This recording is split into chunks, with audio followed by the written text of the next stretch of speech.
اعوذ باللہ من الشیطان الرجیم بسم اللہ الرحمن الرحیم رب اشرح لی صدری ویسر لی امری واحلل عقدۃ من لسانی یفقہوا قولی۔ سورہ بقرہ کی آیات ہم آج کریں گے 103 سے لے کر 107 تک۔ آیا نمبر 103، و اور لو اگر، انہم بے شک وہ، آمنو ایمان لاتے، واتقوا اور تقوی اختیار کرتے، لمثوبۃ تو بدلہ پاتے، من سے، عند اللہ نزدیک، اللہ کے، خیرن بہترین، لو کاش، کانو ہوتے، یعلمون وہ جانتے۔ آیا نمبر 104، یا ایہا، اے یہ حرف ندا ہے تو اس کو ہم اسی طرح ہی لکھیں گے جیسے کسی کو ہم نے آواز دینی ہوتی ہے، کسی کو پکارتے ہیں تو یا ایہا، اے الذین وہ لوگوں جو، آمنو ایمان لائے، لا نہیں، تقولو کہو، رعینا اس کو آپ اسی طرح ہی لکھیں گے، و اور قولو کہو، انظرنا ہماری طرف نگاہ کریں یا توجہ کریں، واسمعوا اور سنو، وللکافرین اور کافروں کے لیے، عذاب عذاب ہے، علیم دردناک۔ آیا نمبر 105، ما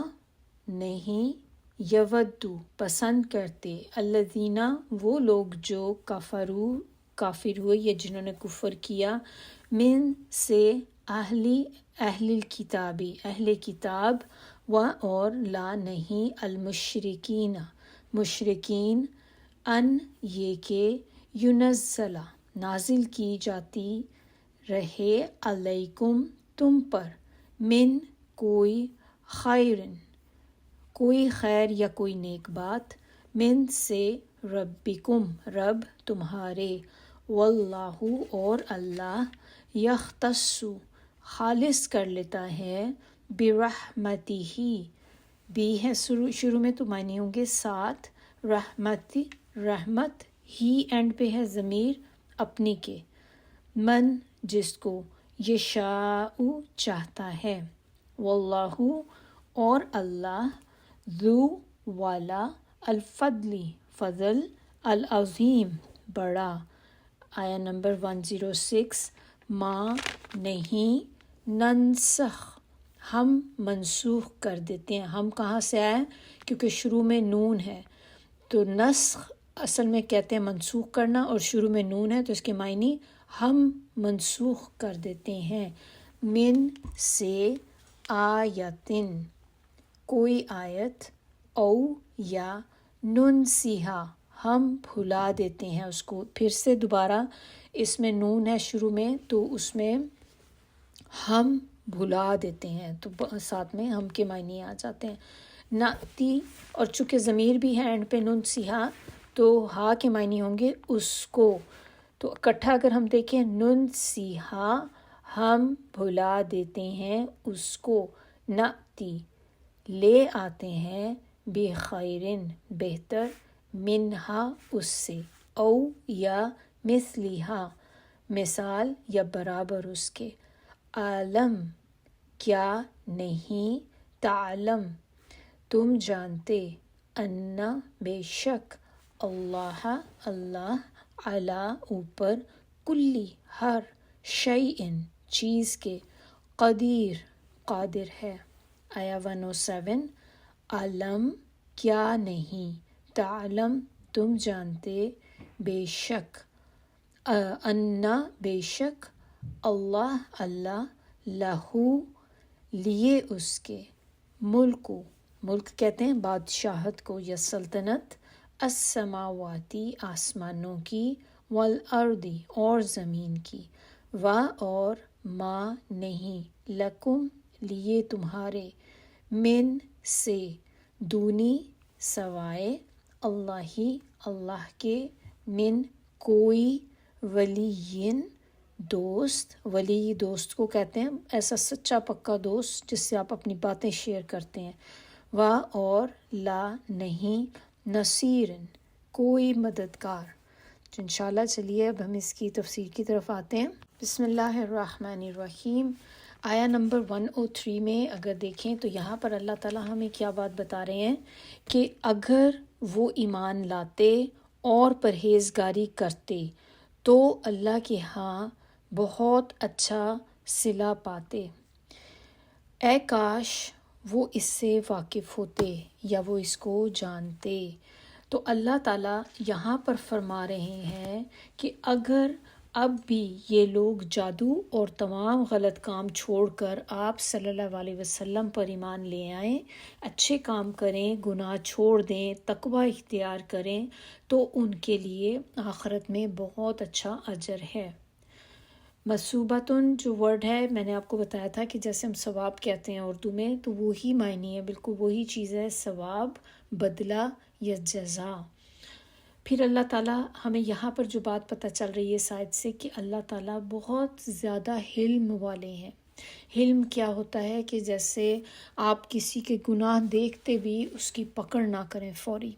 کہ دیکھ بھی رہے ہیں اور پھر آپ اس کو موقع بھی دے رہے ہیں، تو ایک طرح سے پیشنس کہہ لیں کہ بہت زیادہ صبر اور بہت زیادہ اس کو پھر کہتے ہیں کہ حلم، کہ اللہ تعالیٰ دیکھتے بھی ہیں کہ میرے لوگ میری اتنی نافرمانی کر رہے ہیں، اس کے باوجود بھی اللہ تعالیٰ اسی وقت ان کی پکڑ نہیں کرتے۔ یہاں پر اس آیت سے اور اللہ تعالیٰ اپنے حلم کی وجہ سے اپنے بندوں کو بھی معاف کرتے ہیں، معاف کرنے والے ہیں۔ اور ایمان، جب بھی ایمان اور تقوی ہوگا کسی میں تو اس سے ہمیں ثواب حاصل ہوتا ہے۔ ایمان والوں کے لیے ثواب دنیا سے بہتر ہے۔ علم پر عمل کرنے والا ہی اصل عالم ہوتا ہے۔ پھر آیا نمبر 104۔ اب اس آیت میں اگر ہم دیکھیں تو 104 کے اندر اللہ تعالیٰ کہہ رہے ہیں، اے لوگوں جو ایمان لائے ہو، نہیں تم کہو رائنا۔ رائنا جو میں نے آپ سے کہا تھا کہ ہم اس کو ایسے ہی ایز اٹ از لکھیں گے، اور کہو ہماری طرف نگاہ کریں اور سنو، اور کافروں کے لیے عذاب ہے دردناک۔ تو یہاں پر جو انٹرسٹنگ چیز ہے وہ یہ ہے کہ سب سے پہلی دفعہ یہاں پر ایمان والوں سے خطاب کیا گیا۔ یہاں پر کہا گیا یا ایہا الذین آمنو۔ تو یہ ہم نے پہلے دیکھا تھا کہ اللہ تعالیٰ نے جب سٹارٹ میں کس طرح تھا، یا ایہا الناس، اس طرح کر کے اللہ تعالیٰ بلاتے ہیں مختلف طریقوں سے، لیکن جو خاص طور پہ ایمان والوں کے ساتھ جو بات کی جا رہی ہے، ان کو پکارا جا رہا ہے، وہ یہاں سے پہلا ہے جو اللہ تعالیٰ نے جو ان کو ڈائریکٹ پکارا ہے۔ اب یہ نہیں ہے کہ سورہ بقرہ میں اور کہیں اس طرح یا کہیں اور نہیں پکارا، اللہ تعالیٰ نے اور بھی کافی جگہوں پہ اس طرح سے بلایا ہے، لیکن یہ پہلی دفعہ ہے جب سے ہم نے قرآن شروع کیا، تو یہ پہلی دفعہ ہے کہ یہاں پر ایمان والوں کو پکارا جا رہا ہے۔ تو ہم بات کر رہے تھے یا ایہا الذین آمنو، تو یہ والی جو پکار ہے جو خاص طور پہ مومنوں کو پکارا جا رہا ہے، سورہ بقرہ کے اندر 11 دفعہ ہے یہ، اور سورہ المائدہ کے اندر 16 ٹائم اللہ تعالیٰ نے اس طرح سے مسلمانوں کو یا مومنوں کو پکارا ہے۔ تو یہ حرف ندا ہے، اور اسی طرح سے اس کے معنی اگر ہم دیکھیں تو یا ایہا الذین آمنو، اے ایمان والوں، یا اے وہ لوگوں جو ایمان لائے ہو۔ یہ بلانے کا طریقہ کیسا ہے؟ یہ اس طرح کا طریقہ ہے کہ جب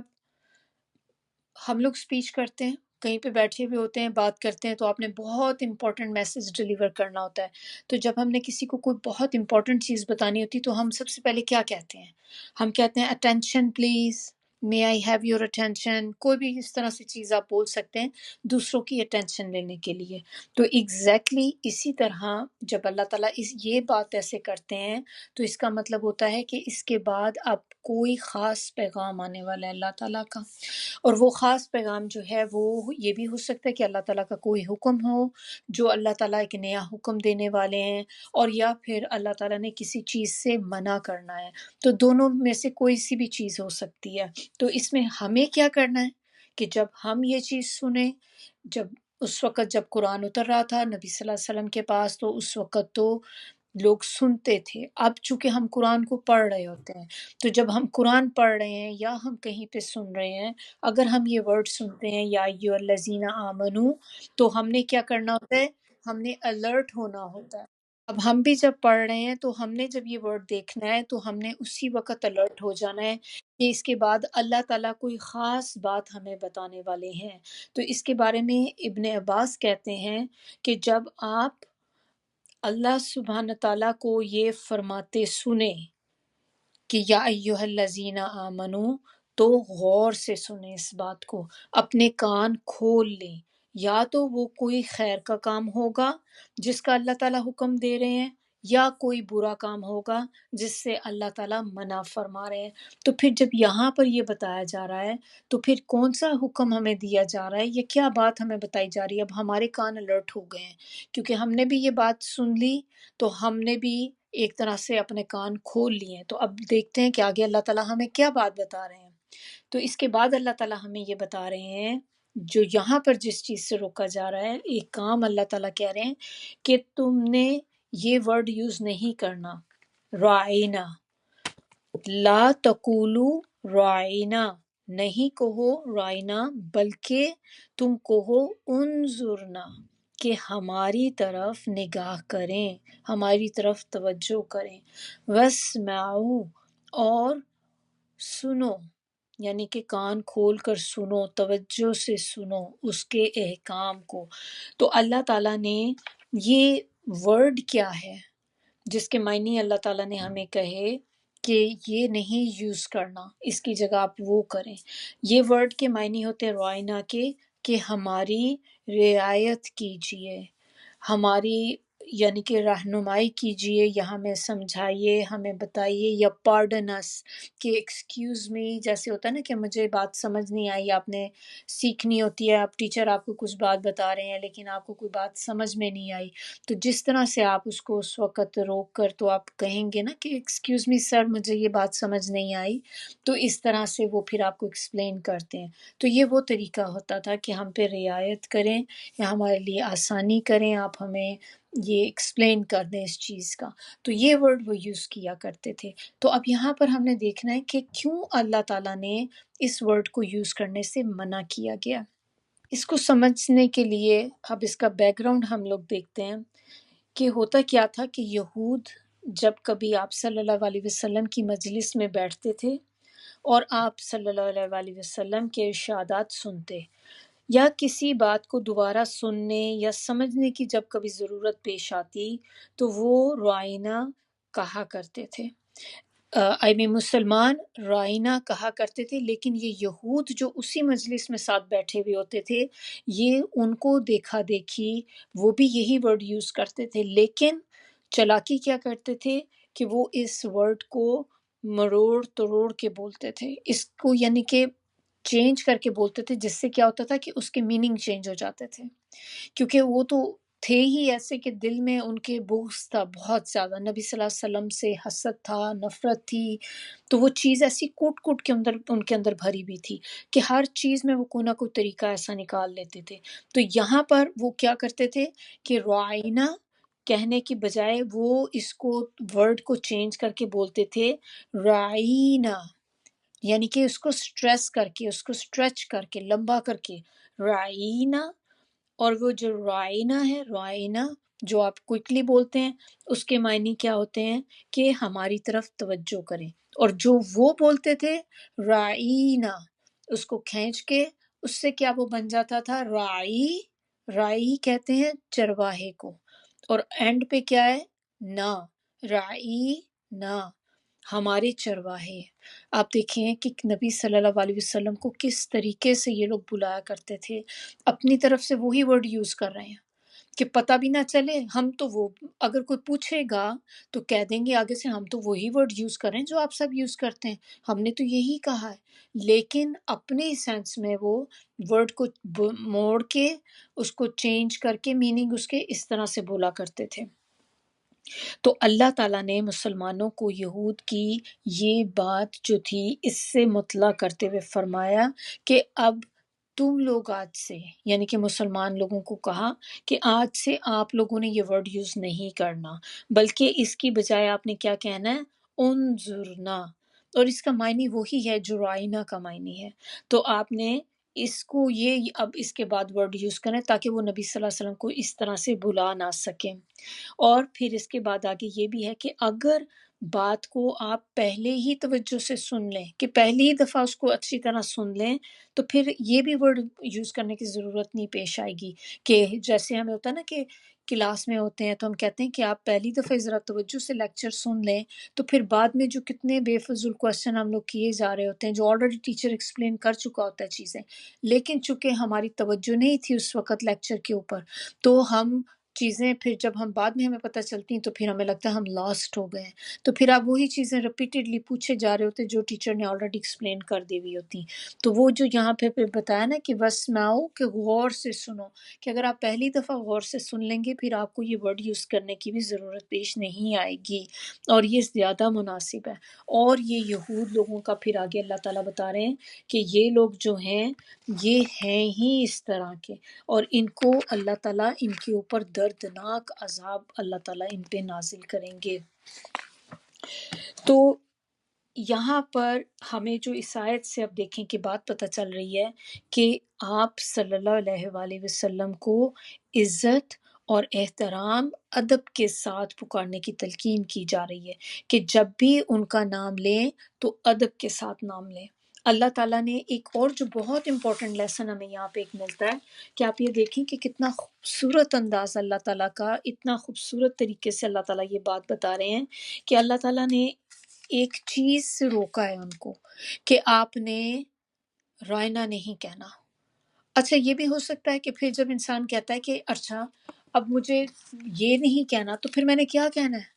ہم کیسے، اگر ہمیں کوئی کوشچن آ جاتا ہے درمیان میں تو اب ہم کیسے بلائیں؟ تو اللہ تعالیٰ نے دیکھیں ساتھ ہی آلٹرنیٹ بھی بتایا، آلٹرنیٹ یا اس کا سبسٹیٹیوٹ اللہ تعالیٰ نے دے دیا کہ آپ نے یہ نہیں کہنا بلکہ یہ کہنا ہے۔ تو اس سے ہمیں ایک بہت بڑا لیسن ہماری زندگی کے لیے ملتا ہے کہ ہم بھی جب اپنے جاننے والوں کے ساتھ یا اپنے بچوں کے، مینلی بچوں کے ساتھ ہی زیادہ انٹریکشن ہوتا ہے گھر میں، ہم بچوں کو ہی منع کر رہے ہوتے ہیں، لوگوں کو تو ظاہر سی بات ہے ہم منع نہیں کر سکتے، لیکن ہم بچوں کو جب ہم ان کی ٹریننگ کر رہے ہوتے ہیں، ان کو باتیں بتا رہے ہوتے ہیں، تو اس میں جب ہم کسی نقصان دہ چیز سے ان کو ہٹاتے ہیں یا منع کرتے ہیں تو ہم کیا کرتے ہیں کہ ابرپٹلی ان کو منع کر دیتے ہیں کہ نہیں بالکل تم نے اس کو ہاتھ نہیں لگانا، آپ نے اس کو ٹچ نہیں کر سکتی نا، بالکل بھی نہیں اس کو ٹچ کرنا، لیکن ہم ان کو کوئی آلٹرنیٹ نہیں دیتے۔ بچوں کو یہ چیزیں کنفیوز بھی کر دیتی ہیں، پھر آپ ان کو کچھ بتاتے بھی نہیں۔ جیسے فرض کریں بچے نے نائف پکڑ لیا، اب آپ کو پتہ ہے کہ یہ ڈینجرس ہے اور وہ چھوٹا بچہ ہے، اس کو سمجھ نہیں ہے اس چیز کی، خاص طور پہ جو بچے ٹاڈلرز ہوتے ہیں، اگر آپ ان کو دیکھیں کہ وہ ہر چیز میں بڑے کیوریس ہوتے ہیں، وہ چیزیں بھی اٹھائیں گے، پکڑیں گے، اس کو ڈسکور کرنے کی کوشش کرتے ہیں، جاننے کی کوشش کرتے ہیں کہ کیا ہے، اور اس وقت وہ ان کو نہیں پتا ہوتا ہمارا نقصان ہو جائے گا، اور ہم بھی ایک دم سے پینک ہو جاتے ہیں کہ یہ تو ایک دم سے بچے نے اتنی شارپ چھری پکڑ لی ہے، تو ہم جا کے جلدی سے اس سے بچے سے لیں گے، لیکن ہم بچے کو کوئی اور چیز پرووائڈ نہیں کرتے۔ تو آپ نے کرنا کیا ہے کہ جب دیکھیں ہم ایسے کوئی بچوں کو چیز آپ ان سے چھینیں، لیں، ان سے منع کریں، تو آپ اس کا کوئی سبسٹیٹیوٹ ان کو دیں ساتھ میں۔ آپ ان کو جیسے ایک ہاتھ میں آپ نے کوئی ٹوئے پکڑ لیا ہے، کوئی چیز لے لی کہ آپ بچے کو اٹریکٹ کریں اس چیز کی طرف جس سے بچہ وہ چیز چھوڑ کے دوسری چیز لے لے گا۔ تو یہ ہمیں یہاں پر ایک بات پتہ چل رہی ہے کہ ہم بھی اپنی اپنی لائف میں اس طرح کی چیزیں اڈاپٹ کریں تو اس سے دوسروں کے لیے بھی لائف بہت آسان ہو جاتی ہے۔ اب اسی طرح آپ یہ دیکھ لیں کہ جب ہم کوئی بری عادت ہوتی ہے ہم میں، ہم اپنی کسی بری عادت کو چھوڑنا چاہتے ہیں تو پھر اس کے لیے ہمیں بھی تو آلٹرنیٹیو چاہیے ہوتے ہیں نا۔ ایک آپ کو کسی کو نشے کی عادت ہوتی ہے، اب نشہ آپ ایک دم سے تو نہیں چھوڑ سکتے، جیسے سگریٹ اسموکنگ کی کسی کو عادت ہے تو ان کے لیے بھی آپ دیکھیں کہ ان کو کہتے ہیں کہ آپ اس کو چھوڑیں تو وہ ایک دم سے نہیں چھوڑ سکتے، پھر اس کے لیے کیا ہے، وہ جو نکوٹین والی گمز آئی ہوئی ہیں گمز آپ ان کو پرووائڈ کرتے ہیں کہ چلیں جب آپ کو ڈیزائر ہو تو آپ یہ گم کھا لیں ایک، تو اس سے بھی آپ کو تھوڑی کچھ حد تک اس کی جو ہے اپنے آپ کو کنٹرول کرنے میں ہیلپ ہوگی۔ پھر نکوٹن پیچز ہوتے ہیں، تو یہ کہ کچھ نہ کچھ آلٹرنیٹیو ہمیں چاہیے ہوتا ہے۔ اسی طرح آپ دیکھیں کہ یہود تھے، تو یہود نے بھی جب تورات کو چھوڑا، جو ہم نے پچھلی آیات میں ہم نے دیکھا تھا کہ انہوں نے اپنی کتاب کو پس پش ڈال دیا، اس کو اگنور کر دیا، اس کو چھوڑ دیا، تو پھر اس کا سبسٹیٹیوٹ انہوں نے کیا ڈھونڈا؟ ہم نے یہ بھی دیکھا تھا نا کہ انہوں نے بھی خالی چھوڑ تو نہیں دیا، کیونکہ اس کا خلا کو کسی چیز نے تو پورا کرنا ہے، تو جب انہوں نے اس کو چھوڑا تو سبسٹیٹیوٹ کے طور پہ جادو اپنا لیا، میجک لے آئے اپنے اندر۔ اور اسی طرح جب موسیٰ علیہ السلام کوہ طور پر گئے تھے تو پھر پیچھے انہوں نے کیا کیا کہ تھوڑی دیر کے لیے جب ان کے پیغمبر ان کے پاس سے گئے، انہوں نے بچڑے کو معبود بنا لیا، بچڑے کی پوجا کرنی شروع کر دی۔ تو یہ چیزیں ہیں کہ آپ جب بھی کبھی اس طرح سے ہو تو دوسروں کو آلٹرنیٹیو پرووائڈ کریں اس کے۔ پھر اسی طرح یہاں پر اللہ تعالیٰ نے ایک اور جو کہا کہ وَاسْمَعُوا، سنو، اور یہ سننا کون سا ہے؟ غور سے سنو۔ تو سننا بیسیکلی دو طرح کا ہوتا ہے، ایک ہوتا ہے کانوں سے گزار دینا، بس ایک طرف سے سنا دوسری طرف سے نکال دیا، بس آپ نے سنی انسنی کر دی۔ ایک سننا ہوتا ہے جس میں سننا بھی ہوتا ہے اور ساتھ میں سمجھنا بھی ہوتا ہے۔ تو جب یہ دونوں چیزیں کمبائنڈ ہوتی ہیں کہ سنتے بھی ہیں سمجھتے بھی ہیں، تو اس سے کیا ہوتا ہے کہ پھر انسان اس پر عمل بھی کرتا ہے۔ تو یہ دو طرح کا سننا ہوتا ہے۔ اللہ تعالیٰ ہم سب کو بھی ایسا بنا دے کہ ہم سنیں اور اس کو سمجھیں اور اس پر عمل کریں۔ پھر اللہ تعالیٰ کہہ رہے ہیں کہ کافروں کے لیے جو ان چیزوں پر عمل نہیں کریں گے ان کے لیے پھر تکلیف دہ عذاب ہے، دردناک عذاب ہے۔ آیا نمبر 105۔ اب اس آیت کے اندر اللہ تعالیٰ ہمیں بتا رہے ہیں کہ جو لوگ کافر ہیں، اہل کتاب یا مشرک، وہ اس بات کو پسند نہیں کرتے کہ تم پر تمہارے پروردگار کی طرف سے خیر و برکت نازل ہو، اور خدا تو جس کو چاہتا ہے اپنی رحمت کے ساتھ خاص کر لیتا ہے، اور خدا بڑے فضل کا مالک ہے۔ تو یہاں پر اللہ تعالیٰ نے یہود اور مشرکین کی اللہ تعالیٰ سے انکار کی وجہ بتا دی ہے کہ وہ نبی صلی اللہ علیہ وسلم کا انکار کیوں کرتے تھے۔ اللہ تعالیٰ نے یہ وجہ یہاں پہ بتائی کہ کیوں ان کو نبی نہیں مانتے تھے اور کیوں ان پر ایمان نہیں لے کر آتے تھے۔ تو مشرکین مکہ جو تھے ان کے نزدیک تو آپ صلی اللہ علیہ وسلم ایک ان کے جیسے عام انسان تھے، اور وہ کہتے تھے کہ اگر وہی آنی ہے یا آنی تھی تو پھر ہمارے کسی سردار پہ آتی، ان پہ کیوں آ گئی؟ اور وہ یہ چیز ہضم نہیں کر پا رہے تھے، یہ بات ان کو ایکسیپٹ نہیں ہو رہی تھی کہ کیسے مان لیں کہ ہم تو ایک ایلیٹ کلاس ہیں، اور اپنے آپ کو سپیریئر سمجھتے تھے کہ یہ تو ایک اورفن تھے، یتیم تھے، کہ ان کے اوپر کیوں آ گیا، ان کے اوپر وہی کیوں آتی، یہ تو ہماری لینیج میں سے ہونی تھی۔ جو لینیج کی بھی ہم بات کرتے چلے آتے ہیں کہ ان کو یہ بڑا اس چیز پہ پراؤڈ تھا، تو ہمارے میں سے ہوتی، اس کے اندر ہمارے ایلیٹ کسی سردار کے اوپر جو تھی وہی آتی، ان پہ کیوں آئی؟ اور اہل کتاب جو تھے ان کا کیا مسئلہ تھا کہ وہ یہ کہتے تھے کہ بنی اسرائیل میں سے کیوں نہیں آئے پیغمبر، کیونکہ اللہ تعالیٰ نے جب ان کی کتاب میں ساری واضح نشانیاں بتائی تھیں اور انہوں نے اسوم کیا ہوا تھا اپنی طرف سے کہ یہ پیغمبر جو آ رہے ہیں یا آئیں گے آخری پیغمبر، یہ بھی ہم میں سے ہوں گے۔ تو جب وہ آئے اور ان کو پتہ چلا کہ وہ تو ہم میں سے نہیں ہے، تو یہ چیز ان کے لیے بھی ایک بہت زیادہ، جیسے ان کو اس چیز کا حسد بھی ہوا کہ نہیں یہ تو ہمارے میں سے نہیں، یہ تو عرب کے لیے آئے ہیں، یہ عرب کے اوپر نبی ہیں، ہم نہیں ان کو مانتے، تو وہ ان کے انکاری ہو گئے۔ تو اللہ تعالیٰ فرما رہے ہیں کہ اللہ جس کو چاہے جو مرضی چاہے اللہ تعالیٰ عطا کرے۔ اہل کتاب اور مشرکین آپ صلی اللہ علیہ وسلم اور مسلمانوں کے لیے کوئی خیر برداشت نہیں کر سکتے تھے، وہ یہ دیکھ نہیں سکتے تھے کہ مسلمانوں کے لیے یا نبی صلی اللہ علیہ وسلم کے لیے کسی بھی طرح کی کوئی بھلائی ہو، کسی کی طرح کی بھی کوئی خیر ہو، یہ بات وہ بالکل بھی ایکسیپٹ نہیں کرتے تھے کہ کوئی خیر ہو۔ جب ان کو نقصان پہنچتا تھا تو یہ لوگ خوش ہوتے تھے، اور جب ان کو کوئی خیر ملتی تھی تو یہ اداس، پریشان اور دکھی ہو جاتے تھے۔ تو یہاں پر اللہ تعالیٰ کہہ رہے ہیں کہ اللہ تعالیٰ جس کو چاہے اپنی رحمت کے لیے خاص کر لیتا ہے، یعنی کہ اللہ تعالیٰ اسے چن لیتا ہے۔ اب یہاں پر خیر کا بتایا جا رہا ہے کہ جو خیر نازل ہوئی خیر من ربکم، تو آپ صلی اللہ علیہ وسلم کو کون سی خیر ملی؟ جس کا یہاں پر ہے کہ اللہ تعالیٰ جو نازل کرتا ہے آپ پر خیر جو آپ کے رب کی طرف سے، تو یہاں پر بیسیکلی رسالت کی بات ہو رہی ہے، نبوت کی بات ہو رہی ہے، پھر دین اسلام کی بات ہو رہی ہے، اور اسی میں پھر فتوحات بھی آ جاتی ہیں کہ اللہ تعالیٰ نے جو فتوحات مسلمانوں کو نصیب کی وہ بھی ساری جو تھیں وہ خیر کے اندر آ جاتی ہیں۔ پھر اللہ کی رحمت کو ہم نے دیکھا کہ اللہ کی رحمت کو کوئی روک نہیں سکتا، اس آیت سے ہمیں پتہ چلتا ہے اللہ کی رحمت ہماری خواہشات کے تابع نہیں ہے کہ ہم جس کو چاہیں ہماری مرضی چلے گی، ہم بتائیں گے اللہ تعالیٰ کو کہ اللہ تعالیٰ کس پہ اپنی رحمت نازل کرے اور کس پہ نہ کرے۔ ایسا نہیں ہوتا،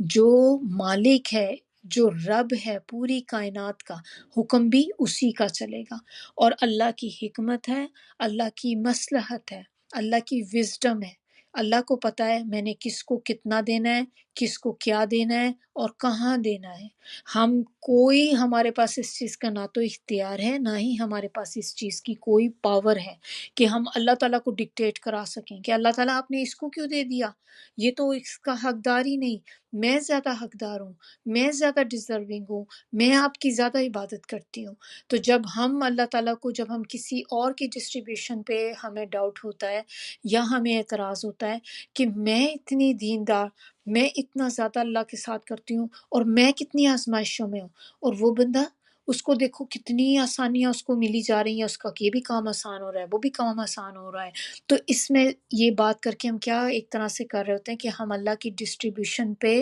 اعتراض کر رہے ہیں، کہ ہم راضی نہیں ہیں اس چیز پہ کہ اللہ نے جو چیز اس کو دی اپنے فضل سے،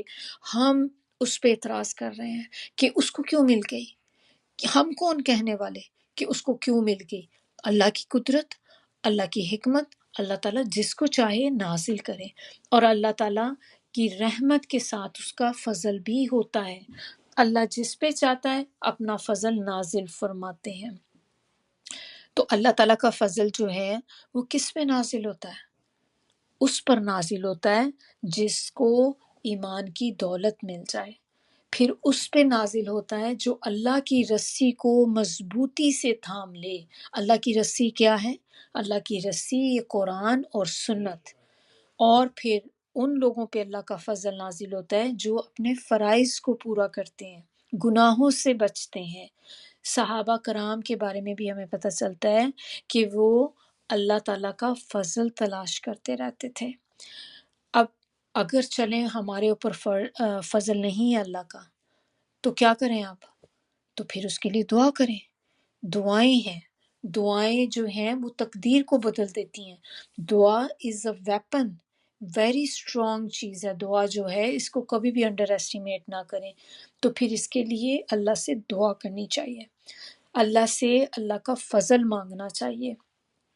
اور جب اللہ کا فضل ہو جائے تو پھر شکر ادا کرنا چاہیے۔ ہم یہ کام بھول جاتے ہیں، ہم باقی سب کام کر لیتے ہیں لیکن ہم اللہ کا شکر ادا کرنا بھول جاتے ہیں۔ اب اس کے اوپر جو کچھ دعائیں ہیں تھوڑی سی، جیسے ایک دعا ہے اللہم انا اسألک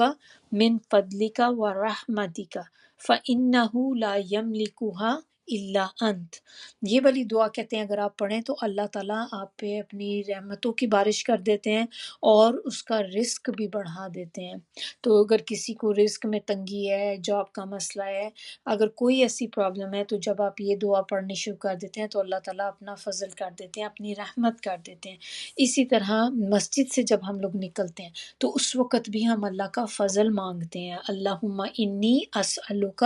من فضلک۔ تو یہ جو ہے مسجد میں جب کبھی بھی جائیں تو کوشش کریں کہ اس دعا کو ضرور پڑھیں، اور یہ کہ اپنے جو مرد ہیں گھر میں ان کو ضرور یہ بات بتائیں کہ مسجد سے جب بھی آپ لوگ نکلیں تو یہ دعا ضرور مانگا کریں۔ تو انشاءاللہ دعا میں آپ لوگوں کے ساتھ شیئر بھی کر لوں گی۔ آیا نمبر 106۔ اب 106 کے اندر یہاں پر اس آیت میں بتایا جا رہا ہے کہ نہیں ہم منسوخ کر دیتے کوئی آیت، ہم اسے منسوخ کر دیں، یا آپ دوسرا معنی منسوخ کا یہ بھی کر سکتے ہیں کہ بھلا دینا، کہ اس کو منسوخ کر دیتے یا اسے بھلا دیتے تو اس سے بہتر یا ویسی ہی اور آیت بھیج دیتے ہیں۔ کیا تم نہیں جانتے کہ اللہ ہر بات پر قادر ہے؟ یہاں پر اب بات ہو رہی ہے کہ جو بیسکلی یہود تھے یہ کوشش کرتے تھے کہ لوگوں کو قرآن سے ہٹا دیں۔ مشرکین مکہ کا بھی یہی ایٹیٹیوڈ تھا کہ جب لوگوں کو نبی صلی اللہ علیہ وسلم قرآن کی دعوت دیتے تھے، قرآن پڑھ کے سناتے تھے، تو یہ اس وقت سائڈ پہ بیٹھ کے نا میوزک بجانا شروع کر دیتے تھے، اور بعض اوقات پھر آنے والے لوگوں کو پہلے سے ہی کہہ دیتے، وارن کر دیتے تھے، جیسے کوئی ٹریولرز آتے تھے اس ایریا میں،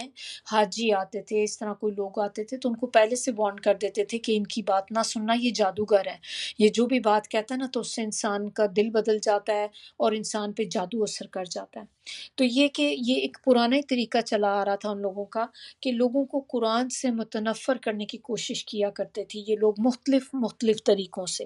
تو ان میں ایک طریقہ یہ بھی تھا جو وہ کرتے تھے کہ وہ قرآن کو مشکوک کر دیں لوگوں کی نظر میں، کہ جب ایک چیز میں شک پیدا ہو جاتا ہے تو پھر آپ اس پہ اس طرح سے ٹرسٹ نہیں کر سکتے ایزیلی۔ تو یہ انہوں نے ایک نیا طریقہ ڈھونڈا کہ ان کو نا شکوک و شبہات ڈال دیتے ہیں ان کی اپنی کتاب کے ہی بارے میں۔ تو پھر وہ مسلمانوں کے دل میں یہ بات ڈالنی شروع ہو گئے کہ تمہارے نبی کبھی تو کچھ کہتے ہیں اور کبھی کچھ کہتے ہیں، کبھی ایک چیز کا حکم دیتے ہیں پھر اسی چیز کے حکم کو ختم کر دیتے ہیں، پھر کسی چیز سے روکتے ہیں پھر اسی چیز کو خود سے کرنے کی بعد میں کہہ دیتے ہیں۔ تو یہ تو عجیب ہی بات ہو گئی کہ یہ تو اپنی کتاب میں ہی آپ کے کنٹراڈکشن ہے، کہ یہ تو اسی سے ہی ہو رہا ہے کہ بات آپ کو خود بھی نہیں پتہ کبھی آپ کر رہے ہیں، پھر خود ہی اپنے ہی آپ جو فیصلے کرتے ہیں یا اپنے حکم دیتے ہیں خود ہی آپ اس کو منع بھی بعد میں کیے جاتے ہیں۔ تو اللہ تعالیٰ نے ان کے شکوک و شبہات کو دور کرنے کے لیے یہ والی آیت جو تھی یہ نازل کی۔ تو اب اللہ تعالیٰ یہاں پہ بتا کیا رہے ہیں کہ جب اللہ تعالیٰ کسی آیت کو منسوخ کر دیتے ہیں تو پھر اس سے بہتر لے آتے ہیں یا اس کے برابر کوئی لے آتے ہیں۔ تو پھر کیوں ہوتا ہے ایسا کہ منسوخ ہو جاتی کوئی چیز؟ تو بیسکلی جتنی دیر تک اس حکم کی ضرورت ہوتی ہے، جیسے اللہ تعالیٰ نے کسی چیز کا حکم نازل کیا تو وہ ایک ٹائملی مینر چیز ہوتی ہے کہ آپ کو اس وقت وہ چاہیے، تو اس ٹائم کے لیے اللہ تعالیٰ وہ حکم کر دیتے ہیں، اور پھر بعد میں جب اس چیز کی ضرورت نہیں رہتی تو پھر اللہ تعالیٰ اس حکم کو ختم کر دیتے ہیں کیونکہ اس کی ضرورت نہیں ہے اب۔ اور اسی طرح اگر کسی سے بہتر حکم دینا ہوتا ہے، کوئی حکم سے بہتر اللہ تعالیٰ نے اگر اب حکم دینا ہے تو پھر اللہ تعالیٰ پہلے حکم کو ختم کر دیتے ہیں۔ یہ ورڈ یہاں پر جو آیا نا ننسخ، نون شروع میں ہم کے لیے، تو نسخ جو درمیان میں بچتا ہے اس کے معنی ہوتے ہیں منسوخ کرنا، ہم منسوخ کرتے ہیں یا بھلا دیتے ہیں۔ اب اس کے معنی ہے جیسے آپ کہہ لیں منسوخ کرنے، اچھا لٹرلی معنی اس کے جو ہوں گے وہ ہوں گے بعد میں آنے والے حکم کے ساتھ پہلے کسی حکم کو ختم کر۔ تو ہم اس کے مطلب کی بات کر رہے تھے کہ بعد میں آنے والے حکم کے ساتھ پہلے کسی حکم کو ختم کر دینا، ایک معنی تو یہ ہو گیا اس کا۔ دوسرے اس کے معنی ہوتے ہیں اٹھانا، ضائع کرنا اور نقل کرنا، یہ سارے معنی نسخ کے اندر آ جاتے ہیں۔ اسی سے پھر ہے ناسخ، ناسخ جو ہوتا ہے وہ کہتے ہیں منسوخ کرنے والا۔ تو جیسے فور ایگزامپل کہ نئی آیت جو آئی اس نے پچھلی آیت کو منسوخ کر دیا تو وہ آیت ناسخ ہو گئی، پھر کہ اس کی وجہ سے جو پچھلا حکم تھا وہ ختم ہو گیا۔ اب جو نسخ ہوتا ہے یعنی کہ منسوخ کر دینے کی جو چیز ہے یہ قرآن میں بھی ہو سکتی ہے اور حدیث میں بھی ہو سکتی ہے، کیونکہ دونوں ہیں تو اللہ ہی کی طرف سے، تو دونوں میں اللہ تعالیٰ کر سکتے ہیں۔ اب جیسے مثال اس کی، اب آپ دیکھیں کہ جیسے پہلے بیت المقدس کا ہمیں پتہ ہے وہ قبلہ ہوتا تھا، پرانا قبلہ جو تھا بیت المقدس تھا، پھر اللہ تعالیٰ نے اس کو بدل کر خانہ کعبہ کی طرف پوائنٹ کر دیا کہ اب آج سے جو قبلہ ہوگا وہ خانہ کعبہ کی طرف ہوگا۔ تو اسی طرح ہماری شریعت میں پہلی بہت سی شریعتوں کے احکامات جو تھے وہ منسوخ کر دیے گئے۔ تو یہ ایسی چیز نہیں ہے کہ جو صرف ہماری شریعت میں ایک آئی بھی ہے، پہلی شریعتوں میں بھی یہ کام ہوتا رہا ہے۔ تو بھولنا یہاں پر ہم دیکھتے کہ نسخ جو ہے اس کو کہتے ہیں منسوخ کرنا یا بھولنا۔ تو بھولنا جو ہوتا ہے یہ 3 طرح کا ہوتا ہے۔ چلے میں پہلے آپ کو دوسرا ورڈ بھی ساتھ ہی پہلے بتا دیتی ہوں، نن سیہا، وہ بھی اسی سے ہی ملتا جلتا ورڈ ہے، نن سیہا، ہم بھلا دیتے ہیں، اور یہ ہے ورڈ نسیان سے۔ نسیان کہتے ہیں کسی چیز کا ذہن سے نکل جانا، بھول جانا۔ آپ نے بیماری بھی سنی ہوگی، نسیان کی بیماری ہے، کیا ہے جی؟ بھولنے کی بیماری ہے، ڈیمینشیا ہے جیسے کسی کو۔ اور اسی سے جیسے انسان بھی ہے کہ انسان بھی بھول جاتا ہے کہ اللہ نے اس کی فطرت میں رکھا ہے، یہ ہماری فطرت کا حصہ ہے کہ ہم بھول جاتے ہیں، اٹ از نارمل۔ یہ نہیں کہہ سکتے کہ یہ کوئی اب نارمیلٹی، ہمارے ساتھ کوئی بیماری لگی ہوئی ہے۔ ہاں ڈیمینشیا از اے ڈیزیز، لیکن اب نیچرلی یا نارملی ہم جب عام باتیں بھول جاتے ہیں تو وہ it is part of our فطرہ کہ ہم بھول جاتے ہیں۔ تو بھولنا 3 طرح کا ہوتا ہے۔ ایک ہوتا ہے جو ہمارے نفس کی طرف سے ہوتا ہے، ہمارے اپنے اندر کی وجہ سے، نفس ہمارا دل کی وجہ سے۔ وہ کیسے؟ جب ہماری اپنی غفلت ہوتی ہے، یعنی کہ ہم اپنی سستی کاہلی کہہ لیں، یا ہم پے اٹینشن نہیں کر رہے ہوتے، فوکس نہیں کرتے، تو اس سے بھی چیزیں ہمیں بھول جاتی ہیں جو پڑھی ہوئی ہوتی ہیں یا جو دماغ میں ہوتی ہیں۔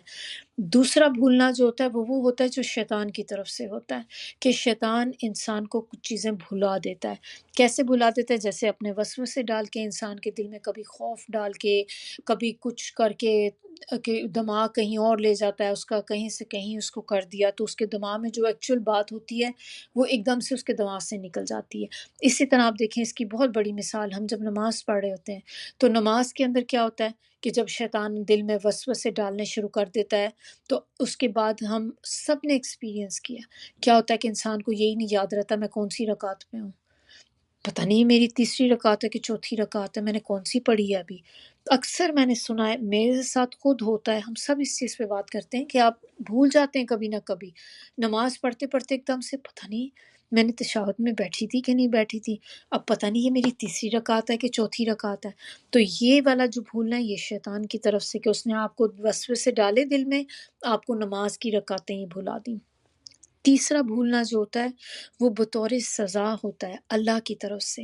کہ اللہ تعالیٰ وہ چیز آپ کو بھلوا دیتے ہیں۔ تو یہ 3 چیزیں ہیں کہ یہ بھی ہمیں ذہن میں رکھنی چاہیے کہ بھولنا جو ہوتا ہے وہ کس کس طرح سے ہوتا ہے۔ تو پھر اللہ تعالیٰ جب کوئی چیز بھلا دیتے ہیں تو اس میں اللہ کی کوئی نہ کوئی مصلحت ہوتی ہے۔ یہ وہ سزا والے مصلحت کی بات نہیں کر رہی، لیکن جو اللہ تعالیٰ جب کوئی بھی چیز کا حکم اللہ تعالیٰ نے پہلے دیا تھا اب اس کو منسوخ کر دیا ہے، تو اس میں اللہ کی مصلحت ہوتی ہے اور اللہ کی حکمت ہوتی ہے، جس کی وجہ سے اللہ تعالیٰ یہ چیز بدل دیتے ہیں۔ پھر منسوخ کیوں ہوتا ہے، کہ کیوں ضرورت پڑتی ہے اس کی کہ منسوخ کیا جائے اس کو؟ تو اس کے لیے بیسکلی اس میں بھی کئی حکمتیں ہیں۔ ایک تو بات یہ کہ اس میں سے خیر نکلتی ہے، اس سے خیر نکلتی ہے، اس سے آسانی پیدا ہوتی ہے۔ اللہ تعالیٰ نے جب آسانی پیدا کرنی ہوتی کسی کام میں، اور وہ کام پہلے والا جیسے زیادہ مشکل تھا، اب اللہ تعالیٰ چاہتے ہیں کہ لوگوں کے لیے آسانی کریں، تو پہلے والے کام کو منسوخ کر کے یا پہلے والے حکم کو منسوخ کر کے تو اللہ تعالیٰ دوسرا حکم لے آتے ہیں۔ پھر اسی طرح یہ چیز جو یعنی کہ منسوخ کرنا کسی چیز کا، یہ اجر کو زیادہ کرتا ہے، کہ اللہ تعالیٰ جو نئی چیز آپ کے لیے لاتے ہیں اس میں اجر سم ٹائم زیادہ ہوتا ہے۔ پھر اور ایک وہ بہت بڑی چیز اس میں کیا ہے کہ مومن اور منافق کے فرق کو واضح کرنے کے لیے ہوتا ہے۔ تو آپ کہہ لیں کہ ایک طرح سے یہ ٹیسٹ کے لیے بھی ہوتا ہے کہ اس کے ذریعے انسان آزمایا جاتا ہے، آزمائش اس کی یا اس کے امتحان کے لیے۔ جیسے کہ قبلے کی تبدیلی کا حکم میں نے ابھی آپ کو بتایا کہ جب قبلے کی ڈائریکشن اللہ تعالیٰ نے چینج کی تو اس میں سب لوگوں کا ٹیسٹ ہو گیا کہ کون اس کو فالو کرتے ہیں اور کون نہیں کرتے۔ اور یہ بھی ایک ہماری فطرت میں ہوتا ہے، ہماری نیچر میں ہوتا ہے کہ انسان بہت جلدی چینجز ایکسیپٹ نہیں کر سکتا۔ جیسے آپ کسی چیز کو یوز ٹو ہو جاتے ہیں کرنے کے، آپ ریپیٹڈلی وہ کام کر رہے ہیں، اس میں وہ آپ کے ریفلیکس بھی بن جاتے ہیں، آپ کی ایک ہیبٹ ڈیولپ ہو جاتی ہے۔ پھر جب آپ کو وہ چیز بدلنی پڑے تو آپ دیکھیں ہمارے لیے کتنا مشکل ہوتا ہے۔ ایون ہمیں ایک گھر ہی موو کرنا پڑے، پہلے ہم ایک گھر میں یوز ٹو ہو جاتے ہیں، لیکن فار اینی ریزن آپ کو گھر بدلنا ہوتا ہے تو وہ آپ کے لیے جب اس گھر میں آپ جا کے رہنا شروع کرتے ہیں، شروع میں ٹائم کتنا ٹف ہوتا ہے۔ آپ کو خود ہی اپنی رکھی ہوئی چیزیں نہیں مل رہی ہوتی کہ آپ نے کہاں رکھی، کون سی چیز کدھر رکھی ہوئی ہے، اور پرانے گھر کی ہر چیز آپ کو یاد تھی۔ اسی طرح یا آپ کسی سٹی کو آپ چینج کر لیتے ہیں، آؤٹ آف اسٹیٹ چلے جاتے ہیں، تو وہاں پر بھی شروع میں جا کے آپ کو کتنی زیادہ پرابلمز ہوتی ہیں، اور جس جگہ آپ رہ رہے ہوتے ہیں وہ چیز آپ کے لیے بہت آسان ہوئی ہوئی ہوتی ہے۔ تو ہم سب جو ہیں چینجز کو جلدی ایکسیپٹ نہیں کرتے۔ پھر اور اس میں کیا ہوتا ہے کہ اس سے تربیت ہوتی ہے۔ پھر اللہ تعالیٰ کہتے ہیں کہ ہم جب کسی آیت کو بھلا دیتے ہیں یا منسوخ کر دیتے ہیں تو اس سے بہتر لے آتے ہیں یا پھر اس کے جیسی اس کے ایکول کوئی اور لے آتے ہیں۔ تو نیا آنے والا حکم جو ہوتا ہے وہ پہلے حکم سے بہتر ہوتا ہے یا زیادہ آسان ہوتا ہے۔ اب منسوخ کرنے کی بھی مختلف صورتیں ہوتی ہیں کہ کس طرح سے یہ کتنی فارمز میں ہو سکتا ہے، کس طرح کا ہو سکتا ہے۔ تو پہلی چیز جو ہے، پہلے کی مانند، اس میں نمبر 1 چیز یہ ہے کہ پہلے کی مانند جو پہلا حکم تھا اس کے ایکول ایک نیا حکم آ جاتا ہے، یعنی کہ وہ چیز ایک جیسے پورا کا پورا حکم تو نہیں بدلتا لیکن اس کی کوئی چیز بدل جاتی ہے۔ جیسے قبلے کی تبدیلی میں آپ کی قبلہ تو نہیں چینج، یہ تو نہیں چینج ہوا کہ آپ نے کسی چیز کی طرف فیس کر کے نماز پڑھنی ہے، وہ آپ نے پھر بھی ڈائریکشن ایک رکھنی ہے، لیکن جو ڈائریکشن رکھنی ہے وہ بدل گئی ہے کہ پہلے بیت المقدس تھا اب خانہ کعبہ ہے، یعنی کہ آپ نے کسی ڈائریکشن کی طرف تو کرنا ہی کرنا ہے، بس وہ ایک پوائنٹ چینج ہو گیا ڈائریکشن والا۔ اور اسی طرح ایک اس میں پھر دوسری چیز یہ ہے کہ کسی بھاری حکم کے بدلے ہلکا حکم آ جانا، کہ پہلے وہ حکم جو تھا زیادہ مشکل تھا، اب اللہ تعالیٰ نے اس کے بدلے آسان حکم دے دیا۔ اس کی مثال کیا ہے، اس کی اگزامپل ہے کہ جیسے اسلام میں شروع میں کیا ہوتا تھا کہ جب کوئی عورت بیوہ ہو جاتی تھی تو اس کی عدت 1 سال ہوتی تھی، پھر اللہ تعالیٰ نے اس کو منسوخ کر کے 4 ماہ 10 دن کر دی۔ اب اس سے اگر آپ دیکھیں کتنی آسانی ہو گئی عورت کے لیے، کیونکہ وہ عدت کا ٹائم بھی کون سا آسان ٹائم ہوتا ہے، تو کہاں وہ عورت پورے سال تک اسی حالت میں رہے گی۔ اب اللہ تعالیٰ نے اس کا وہ مشکل جو حکم تھا اس کو ہلکے میں بدل دیا کہ اس کا جو مدت تھی 4 مہینے 10 دن کر دی۔ پھر اس طرح یہ بھی ہو سکتا ہے کہ اللہ تعالیٰ ہلکے حکم کی بجائے کوئی بھاری حکم لے آئیں۔ جیسے کیا ہوتا تھا کہ شروع میں اسلام کے ابتدائے اسلام کا جو دور تھا اس میں ایک عاشورہ اور ہر ماہ کے 3 روزے فرض تھے، پھر اس کو منسوخ کر کے ہم پر پورے مہینے کے روزے فرض کر دیے گئے، رمضان کے مہینے کے۔ تو ایک طرح سے دیکھا جائے تو پہلے آپ کے پاس فلیکسیبلٹی تھی، آپ نے مہینے میں 3 روزے رکھنے تھے، ایک عاشورہ کا روزہ رکھنا تھا۔ اب کیا ہو گیا کہ اب آپ نے 1 مہینے کے لگاتار روزے رکھنے ہیں۔ تو یہ اس لحاظ سے ہو سکتا ہے کچھ لوگوں کے لیے یہ مشکل ہو اب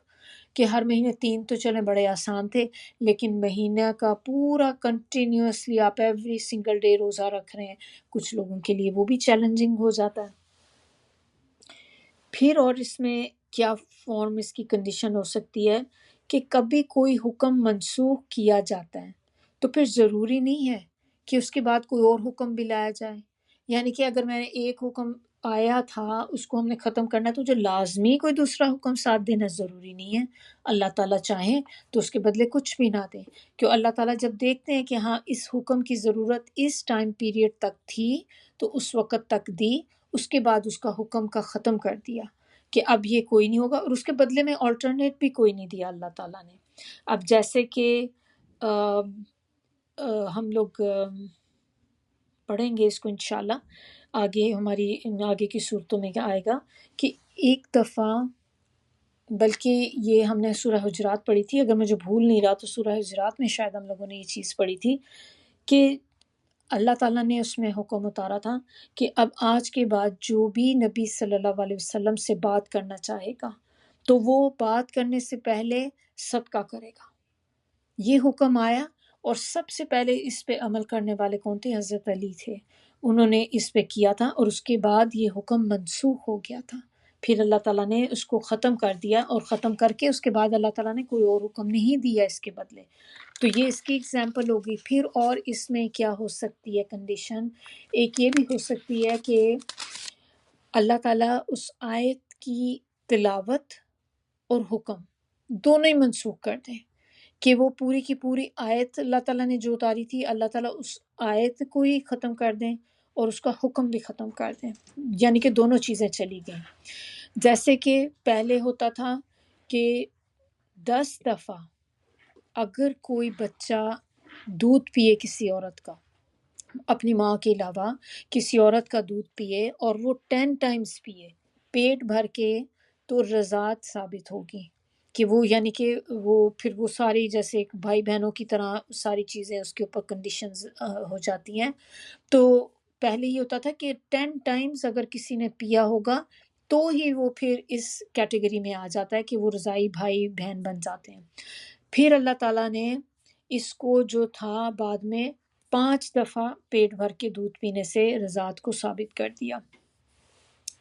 تو وہ جو چیز تھی وہ منسوخ ہو گئی، آیت بھی وہ چلی گئی، وہ حکم بھی وہ چلا گیا. اب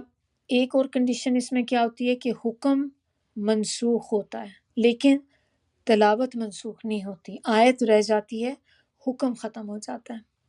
تو اس کی اگزامپل کیا ہے؟ سورہ بقرہ میں ہی ہم لوگ پڑھیں گے کہ اے لوگوں جو ایمان لائے ہو، نماز کے قریب مت جاؤ جب تم نشے کی حالت میں ہو. تو نشے کا ہمیں پتہ ہے کہ اللہ تعالیٰ نے گریجولی نشے سے دور کیا، آہستہ آہستہ اس کو اللہ تعالیٰ نے ہمیں ہماری کنڈیشننگ کی اور پھر اس کا حکم ٹوٹلی ختم کر دیا.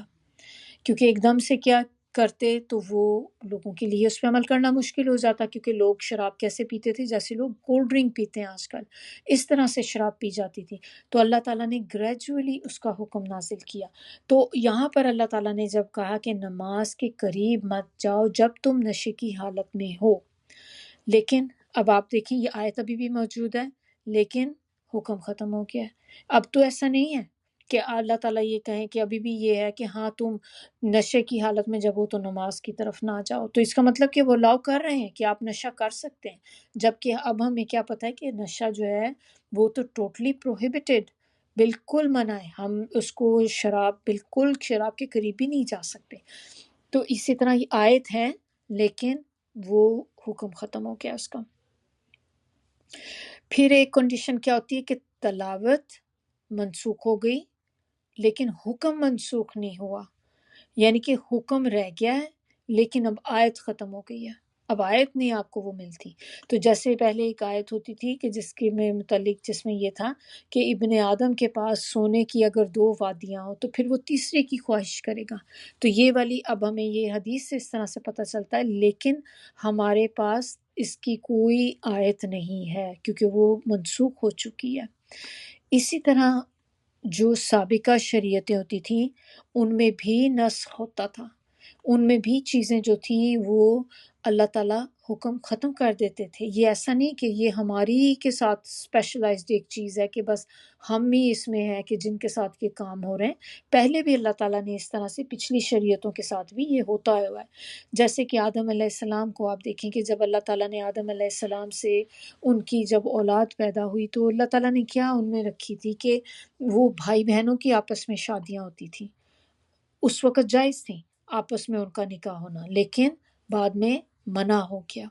پھر اسی طرح حضرت نوح علیہ السلام جب اپنی کشتی سے اترے تھے تو تمام جانوروں کا گوشت کھا سکتے تھے، اس وقت تب سب جانور حلال تھے ان کے لیے، لیکن بعد میں اللہ تعالیٰ نے اس حکم کو ختم کر دیا اور پھر سلیکٹڈ اینیملز جو تھے ان کو الاؤ کیا کہ بس آپ صرف اتنے ہی جانوروں میں سے یا یہ جانور ہیں جو آپ کھا سکتے ہیں۔ تو اس سے ہمیں کیا بات اب پتہ چلتی ہے کہ اگر اس کا اگلا پارٹ آپ دیکھیں کہ علم تعلم ان اللہ علی کل شیء قدیر، اللہ تعالیٰ جو چاہے کر سکتا ہے، اس کے پاس ایبسولوٹ قدرت ہے اور طاقت ہے، کوئی اللہ کو روک نہیں سکتا۔ اللہ جب چاہے کسی چیز کا حکم لے آئے، اللہ تعالیٰ جب چاہے، جب اللہ تعالیٰ مناسب سمجھے گا اس چیز کا حکم ختم کر دیں گے، تو ہم میں سے کوئی اس پر آبجیکشن نہیں کر سکتے۔ نیکسٹ آیا نمبر 107۔ اب اس میں اللہ تعالیٰ ہمیں بتا رہے ہیں کیا نہیں تمہیں معلوم بے شک اللہ اسی کی سلطنت اور بادشاہت ہے اور اللہ کے سوا تمہارا کوئی دوست اور مددگار نہیں۔ تو یہاں پر اللہ تعالیٰ بتا رہے ہیں کہ آسمان اور زمین کی بادشاہت اللہ کے پاس ہے اور اللہ ہی کی قدرت ہے، وہ جس کو چاہے جس چیز کو چاہے حرام کر دے، جس چیز کو چاہے حلال کر دے۔ تو کیا تم نہیں جانتے؟ یہ اس وقت چونکہ ہم دیکھیں تو ہم کہتے ہیں کہ قرآن تو نبی صلی اللہ علیہ وسلم پہ نازل ہوا، تو اس کا مطلب یہ ان کو بتایا جا رہا ہے، تو بیسیکلی نبی صلی اللہ علیہ وآلہ وسلم کے ذریعے ہم سب کو یہ بات بتائی جا رہی ہے کہ اللہ اپنے علم کے ساتھ جو چاہتا ہے نازل کرتا ہے اور جو چاہتا ہے ختم کر دیتا ہے۔ اللہ کے سوا کوئی ولی یا نصیر نہیں ہے۔ نصیر کس کو کہتے ہیں؟ مددگار کو۔ اور ولی کیا ہوتا ہے؟ آپ کا جگری دوست، ایسا فرینڈ جس کو ہم کہتے ہیں نا میری بیسٹ فرینڈ ہے، جس سے آپ اپنے راز شیئر کرتے ہیں، جس کے ساتھ آپ اپنا ٹائم سپینڈ کرنا پسند کرتے ہیں، جس کے لیے آپ اپنی جان کی بازی لگا لیتے ہیں، جس کے لیے آپ کا خون کھولتا ہے۔ خون کھولنے کا مطلب یہ کہ اگر آپ کے دوست کو کوئی برا کہے تو آپ کو تکلیف پہنچتی ہے۔ اور نصیر مددگار، تو کوئی اس کے لیے اللہ کے علاوہ کوئی کسی کا مددگار نہیں، کوئی ولی نہیں۔ اب ہم کہتے ہیں نا ولی اللہ لوگ ہیں، وہ بڑا بندہ تو بہت پہنچا ہوا ہے، وہ تو ولی اللہ ہے۔ تو ولی اللہ جو ہوتے ہیں نا، یہ کون ہوتے ہیں؟ یہ وہ لوگ ہوتے ہیں ہم جن کو کہتے ہیں، یہ وہ نہیں ہوتے، یہ بیسیکلی اس بندے کو کہتے ہیں کہ جس کو دیکھ کر آپ کو اللہ کی یاد آ جائے۔ آپ اس کے پاس بیٹھیں، ولی اللہ کوئی بھی ہو سکتا ہے، ضروری نہیں آدمیوں میں سے بھی ہو، عورتوں میں سے بھی ہو سکتے ہیں، کہ ایسے لوگ کہ جب آپ ان کے پاس بیٹھیں تو آپ کو اللہ کی یاد دلائیں، ان کا اٹائر دیکھ کر، ان کی ڈریسنگ دیکھ کر، ان کی باتیں سن کر، کہ آپ جتنی دیر وہاں بیٹھیں آپ کو اللہ کی یاد آتی رہے، وہ ہوتے ہیں ولی اللہ۔ اب ولی اللہ اگر کوئی بن جائے تو میں کہتی ہوں بہت بڑے آنر کی بات ہے کہ اللہ تعالیٰ ہمیں بھی ایسی توفیق دے کہ ہم جہاں کہیں بیٹھیں کہ ہم دوسروں کو اللہ کا ریمائنڈر ہی دینے والے ہوں، اللہ کی طرف بلانے والے ہوں، اللہ کی یاد کرانے والے ہوں، کہ اس کے علاوہ فضولیات ہم نہ بولیں، جہاں پہ بھی بیٹھیں اللہ کا ذکر شروع کر دیں۔ تو ہم اللہ کا ولی کیسے بن سکتے ہیں؟ کیا کر سکتے ہیں کہ ہم بھی اللہ کا ولی بن جائیں؟ اس میں سب سے پہلے چیز اللہ کی اطاعت، اللہ کی حکم ماننا، اللہ کی فرما برداری میں آنا، جو جو باتیں اللہ نے کہیں ان کو آنکھیں بند کر کے سر خم کر کے اس کو ایکسیپٹ کرنا، اللہ کی نافرمانی سے، اللہ کے گناہوں سے بچنا، اپنے فرائض کو پورا کرنا، جو فرائض اللہ تعالیٰ نے ہمارے اوپر ذمہ داریاں ڈالی ہیں، چاہے وہ اللہ کی ذمہ داریاں ہیں یا لوگوں کی ذمہ داریاں ہیں، ان کو آسان طریقے سے پورا کرنا، تقوی پیدا کرنا اپنے اندر۔ تقوی کیا ہے؟ اللہ کا خوف اپنے اندر پیدا کرنا، اللہ سے محبت بھی کرنا، اللہ سے ڈرنا بھی، اللہ کی پہچان، اللہ کی معرفت حاصل کرنا، اللہ کی معرفت ہم کیسے حاصل کر سکتے ہیں؟ کہ اللہ کو کیسے جان سکتے ہیں؟ کہ اللہ تعالیٰ کے جو نام ہیں ان کے ناموں کو اسٹڈی کرنا، اللہ کے ناموں کی کوالٹیز دیکھنا کہ ہر نام جو اللہ تعالیٰ کا ہے اس سے مجھے کیا بات سمجھ آتی ہے، اللہ کی کون سی صفت ہے جو مجھے پتہ چلتی ہے، اللہ کی کیا بات مجھے پتہ چلتی ہے۔ جیسے ہمیں پتہ چلتا ہے، ہم آیت الکرسی میں ہی پڑھتے ہیں اللہ لا الہ الا هو الحی القیوم، کہ اللہ تعالیٰ حی ہے، اللہ تعالیٰ قیوم ہے، ہمیشہ زندہ رہنے والا ہے اور ہمیشہ قائم ہے۔ تو اس سے ہمیں پتہ چلتا ہے کہ اللہ تعالیٰ ہمیشہ قائم ہے۔ اب جب کبھی ہمیں پریشانی میں ہوتے ہیں، آزمائش میں ہوتے ہیں، اگر آپ اس وقت یہ یا حی یا قیوم پڑھنا شروع کر دیں، آپ دیکھیں دل میں ایک سکون سا آ جاتا ہے کہ آپ اس رب سے مانگ رہے ہیں جو ہمیشہ زندہ ہے، اس سے کبھی موت نہیں آئے گی۔ He is eternal, he is forever. ہم ہر چیز فنا ہونے والی ہے۔ سورہ اس میں رحمان میں بھی یہی ہے نا کہ ہر چیز کو فنا ہے، ہر چیز فنا ہونے والی، رہنے والی چیز کیا ہے؟ اللہ کا چہرہ۔ اللہ کی ذات ایسی ہے جو رہ جائے گی، باقی سب چیز ختم ہو جائے گی۔ تو اس کی معرفت کے لیے اللہ کے ناموں کو اسٹڈی کرنا بہت ضروری ہے کہ ہمیں اللہ کے ناموں کی پہچان ہونی چاہیے، اور ایسے ہی لوگ ہیں جو کامیاب ہوں گے، جو یہ سب کچھ کریں گے۔ جو کوئی اللہ کا ولی بن جاتا ہے یا جو اللہ تعالیٰ کے احکامات کو پورا کرتا ہے، تو یہی لوگ ہیں جو کامیاب ہوں گے، اور جو کامیاب ہوں گے پھر انہیں نہ تو کوئی خوف ہوگا اور نہ ہی کوئی غم ہوگا۔ اور اگر دیکھا جائے تو دنیا میں یہ بہت بڑی چیز ہے کہ جب انسان ہمیشہ کسی نہ کسی خوف اور غم میں مبتلا رہتا ہے، کوئی بندہ ایسا نہیں ہوگا جس سے آپ پوچھیں کہ اس کو کسی چیز کا ڈر نہیں ہے، اسے کسی چیز کا خوف نہیں ہے، اب غم نہیں ہے۔ کس کو غم نہیں ہے؟ غم کیا ہوتا ہے؟ ماضی کا ہوتا ہے، اس چیز کا جو آپ کے ساتھ پاسٹ میں ہو چکی، اور خوف کیا ہوتا ہے؟ آنے والے فیوچر کا، کیا ہوگا، آگے کیا بنے گا، میں کس طرح سے اپنے آپ کو سپورٹ کروں گی، یا ہم کیسے کھائیں گے، بچوں کو کیسے ریز کریں گے۔ کتنے خیالات ہمارے دماغ میں آ رہے ہوتے ہیں، کتنے خوف ہیں، کتنے خدشات ہیں جو دل میں ہوتے ہیں۔ اور اسی طرح جو ماضی میں ہمارے ساتھ چیزیں ہو چکی، کوئی ایسے لاسز ہماری زندگی میں آئے کہ وہ انسان کو پھر بھولتے نہیں، تو اس کا غم آپ کو رہتا ہے ہمیشہ۔ تو جو لوگ کامیاب ہوں گے ان کو اللہ تعالیٰ نہ تو کوئی غم دے گا اور نہ ہی وہ کسی طرح کے خوف میں ہوں گے، اور ان کے لیے خوشخبریاں ہیں اس دنیا میں بھی اور آخرت میں بھی۔ پھر اللہ کی بات کبھی بھی نہیں بدلتی، اللہ کی سنت نہیں بدلتی، اللہ کا جو طریقہ ہے وہ نہیں بدلتا، کہ اللہ تعالیٰ نے جب یہ بات کہہ دی کہ یہ کام ہوگا اور ایسے ہوگا تو پھر ایسے ہی ہوگا۔ جب اللہ تعالیٰ نے کہہ دیا کہ یہ والے لوگ ہیں جو کامیاب ہوں گے، تو پھر یہی لوگ کامیاب ہوں گے۔ اور اللہ تعالیٰ نے جب کہہ دیا کہ ان پہ کوئی غم اور خوف نہیں آئے گا، تو پھر واقعی ایسے لوگوں پہ کوئی غم اور خوف نہیں آئے گا، اور قیامت کے دن ان پر اللہ کی خاص رحمت ہوگی۔ انشاءاللہ آپ لوگوں کے ساتھ مجھے اس سے یاد آیا کہ یہ جو کامیابی کی ہم بات کر رہے تھے، کہ آج میں نے سورہ اعراف کی بھی ایک آیت پڑھی تھی، بہت خوبصورت لگی، اور میں یہ بات سوچ رہی تھی کہ جب ہم قرآن پڑھتے ہیں تو ہم اکثر یہ سنا کرتے تھے کہ قرآن کو آپ جتنی دفعہ پڑھیں آپ کو ہر دفعہ ایک نئی بات پتہ چلتی ہے۔ تو جب میں نے آج وہ آیت اس میں پڑھی کامیاب لوگوں کی، اور میں آپ کو یہاں پہ نہیں بتاؤں گی کیونکہ انشاءاللہ اس پہ بھی میں آپ لوگوں کو چھوٹا سا اس میں نا ایک ڈال دوں گی کلپ سائز کا، کہ آپ لوگ اس کو سن سکیں گے، ریکارڈنگ میں ڈال دوں گی، کیونکہ وہ مجھے لگا کہ بہت امپورٹنٹ ہے۔ لیکن میں یہ سوچی تھی کہ میں کتنی دفعہ قرآن پڑھ چکی ہوں، یہ آیت مجھے کبھی اس طرح سے مجھے یاد ہی نہیں میں نے پڑھی ہے، حالانکہ ہر دفعہ پڑھی ہے، لیکن it's like diving in the ocean. جب آپ قرآن پڑھتے ہیں نا، آپ ڈائیو کر رہے ہوتے ہیں، کہ ہر دفعہ آپ اپنے اس سفر میں جب جاتے ہیں، اللہ تعالیٰ کیسے کیسے خزانے آپ کو عطا کر دیتے ہیں کہ انسان خود سوچتا ہے کہ یہ تو مجھے لگتا ہے میں نے پہلی دفعہ یہ آیت پڑھی ہے،